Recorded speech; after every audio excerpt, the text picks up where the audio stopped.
एक लड़की की नई नई शादी हुई थी। सुहागरात वाली रात वह सुहाग सेज पर बैठकर अपने पति का इंतजार कर रही थी।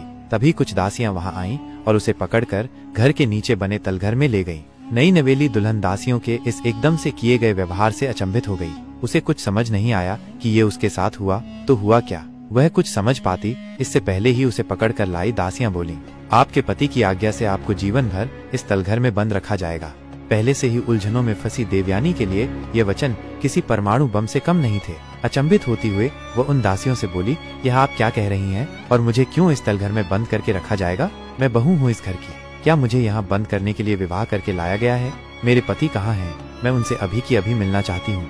देवयानी की बात सुन दासियां बोली, माफ करें बहू रानी, पर आप उनसे अपने इस जीवन में तो कभी नहीं मिल पाएंगी। दासियों की बात सुन नई नवेली दुल्हन यानी देवयानी के सब्र का बांध टूट गया। वो गुस्से से बोली, ये मेरे साथ क्या व्यवहार हो रहा है? तुम सब ये क्या कह रही हो? आखिर मेरा अपराध क्या है जो मुझसे इस तरह का सलूक किया जा रहा है? तब उनमें से एक दासी बोली, बहुत बड़ा अपराध हुआ है आपसे बहू रानी। सुना है विवाह से पूर्व आप कहा करती थीं कि पुरुष की अपेक्षा स्त्री अधिक चतुर और बुद्धिमान होती है।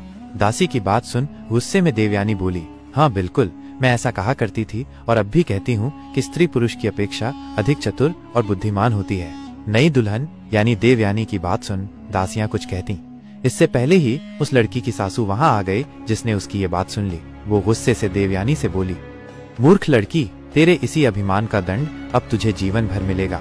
जिस दिन से मेरे पुत्र ने सुना है कि तुम लड़की होकर इस तरह की बातें करती हो, उसी दिन से वो हमारे पीछे पड़ा हुआ है और उसने आग्रह किया कि वो तुमसे विवाह करना चाहता है और हमें भी मजबूरी में उसकी बात माननी पड़ी। अब वो तुझे जीवन भर इसी तलघर में बंद करके रखेगा, ये देखने के लिए कि तुम कितनी बुद्धिमान हो, कितनी चतुर हो। ये सुन देवयानी के पैरों नीचे से जमीन खिसक जाती है। स्वतः ही उसकी आंखों से टप टप करके आंसू बहने लगते हैं। आगे उसकी सासू बोली, स्त्री को अपनी मर्यादा का ध्यान रखना चाहिए। जो स्त्री अपनी मर्यादा को उल्लंघने की कोशिश करती है उनकी यही दुर्दशा होती है। इतना कहकर वो दासियों के साथ वहाँ से चली जाती है।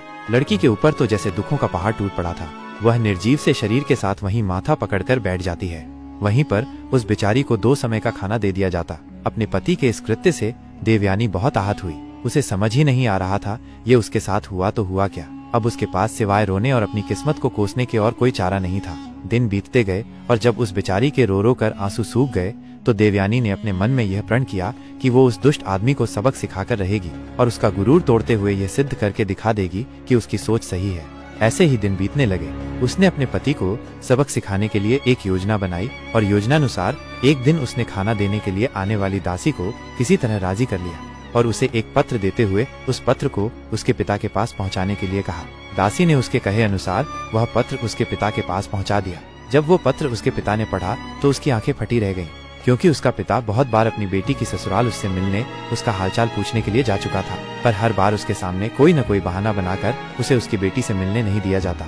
आज पहली बार था जब उसे अपनी बेटी की इस दुर्दशा के बारे में पता चला। उसकी बेटी ने पत्र में अपने पिता को सख्त हिदायत दी थी कि उसे छुड़ाने की बिल्कुल भी कोशिश न करें और न ही ये बात किसी दूसरे को बताएं, क्योंकि इतना सब होते हुए भी वो अपनी ससुराल पक्ष या अपने पति की जरा सी भी बदनामी नहीं करना चाहती थी। लड़की ने पत्र में अपने पिता से आग्रह किया कि वो अपने घर से लेकर उसकी ससुराल तक एक ऐसी सुरंग बनाए, एक ऐसा गुप्त मार्ग बनाए जिससे वो जब चाहे अपने पिता से मिलने आ सके। अब लड़की का दुखियारा पिता बेचारा मरता क्या न करता।